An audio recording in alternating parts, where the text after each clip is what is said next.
Great, thank you. So good afternoon, everyone. I just wanted to thank the conference organizers for having me here to speak today. On behalf of Dr. Mark Hall, who unfortunately couldn't be here, my many co-authors, and our study PI, Dr. Bob Hogg. So a topic of much discussion at this meeting, a large proportion of HIV-positive individuals remain undiagnosed, which can greatly hinder TASP implementation efforts. In British Columbia, this proportion was recently estimated at 29%. Importantly, these individuals are at risk for poor health outcomes and ongoing HIV transmission. So interventions and strategies to improve HIV testing rates and subsequent linkage to care are required. So many undiagnosed individuals may not self-identify with higher risk populations who are more traditionally targeted by specific testing strategies. So testing during routine healthcare encounters serves to enhance case finding, and this includes testing at sites such as primary care settings, emergency rooms, and inpatient hospital admissions. So within the Vancouver Coastal Health region, these strategies are recommended and have been implemented. And as mentioned this morning by Dr. Gustafsson, as of May 1st, they will become part of provincial policy.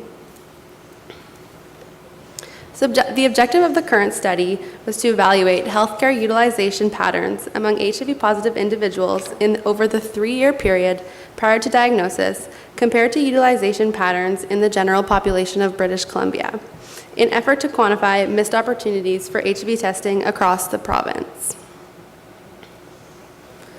So this analysis was conducted within the COAST study, which stands for the Comparative Outcomes and Service Utilization Trends study. COAST is a brand new population-based study which includes de-identified health-related data from the BC Centre for Excellence in HIV and AIDS and Population Data BC. So the primary objective of COAST in general is to evaluate the determinants of health outcomes and health care services utilization among HIV-positive people in BC and to compare these trends to those observed in a randomly sampled general population group. So the COAST study is a unique opportunity arising from this unique linkage of 2 province-wide databases. So the BC CFE, again, is responsible for the provincial HIV drug treatment program, and Population Data BC houses health administrative data, such as vital statistics and medical services plan data. So that's MSP is our provincial health insurance provider. And this includes things like all physician billing codes, ICD codes for all outpatient visits and hospitalizations, as well as pharmacare data. Also, as part of the study, a random 1% sample of the general adult BC population was created for comparative purposes. So just to look at the COAST study design visually, the COAST study again includes the 2 cohorts, the random 1% sample of adults aged 19 and over drawn from Population Data BC, and then the HIV-positive arm, which includes HIV-positive individuals, again aged 19 or over, who are identified from a combination of databases and validated case-finding algorithms. So the COAST study follow-up began in 1996 and was completed at the end of March 2010.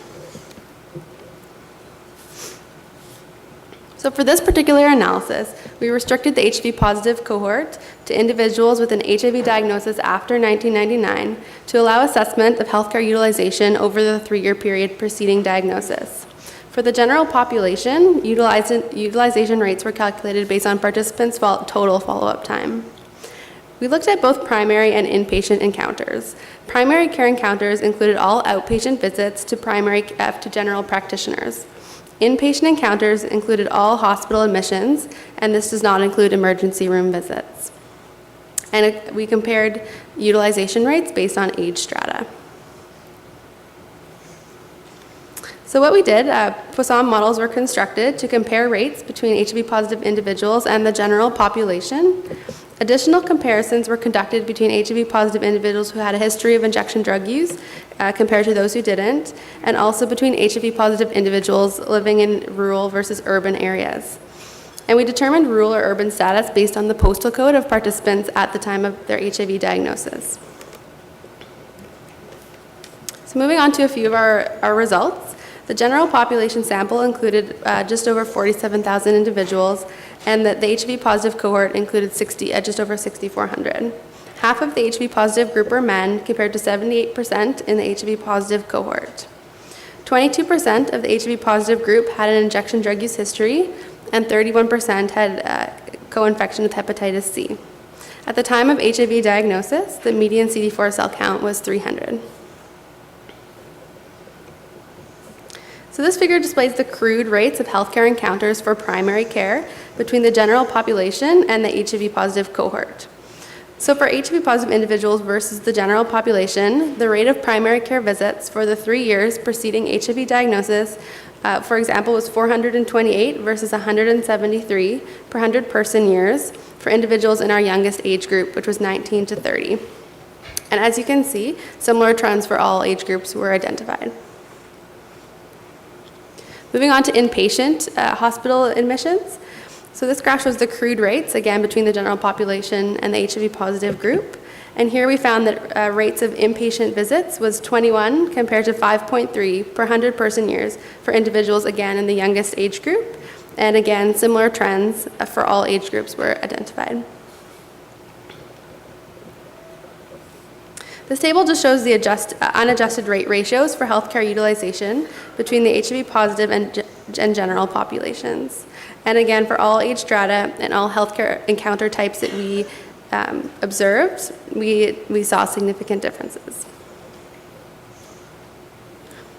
Moving on to some of the comparisons only within the HIV positive cohort. So here are the results from the adjusted model looking at utilization rates between HIV positive people with a history of injection drug use compared to non-IDU. So for primary care, we found that people with injection drug use history had a 26% more encounters than non-IDU preceding diagnosis, and they had 82% more inpatient hospital admissions. When we looked at HIV positive individuals in rural versus urban areas, we found no difference in access to or utilization of primary care in the 3 years preceding diagnosis, but we did find that people living in rural areas had about 46% more encounters with inpatient hospital care.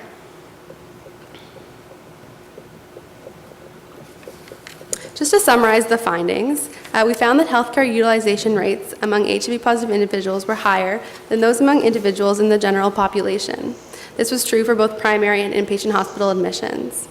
We found that HIV positive people with a history of injection drug use had higher primary care and inpatient care rates.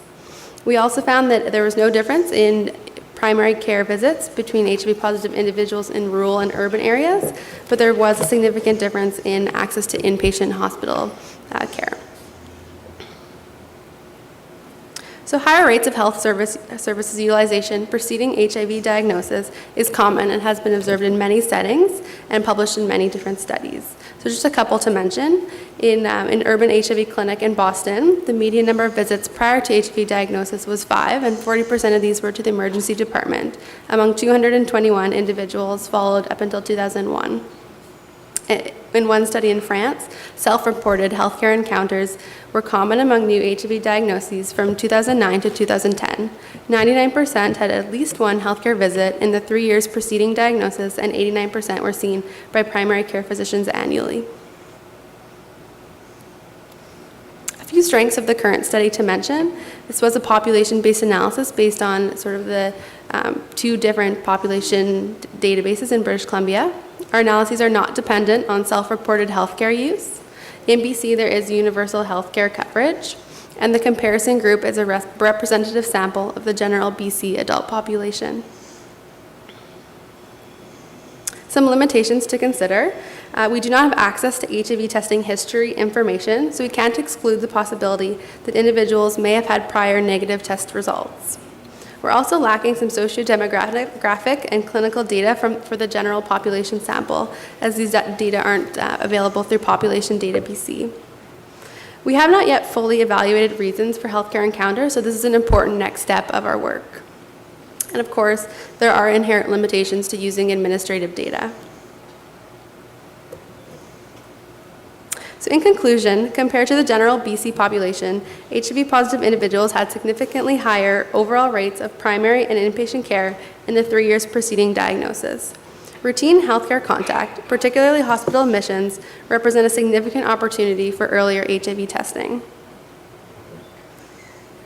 Just a couple of acknowledgements. We acknowledge the cohort participants, the BC Ministry of Health, the BC Vital Statistics Agency, and Population Data BC. Also, the BC CFE staff and CIHR for funding the COAST study. Thank you.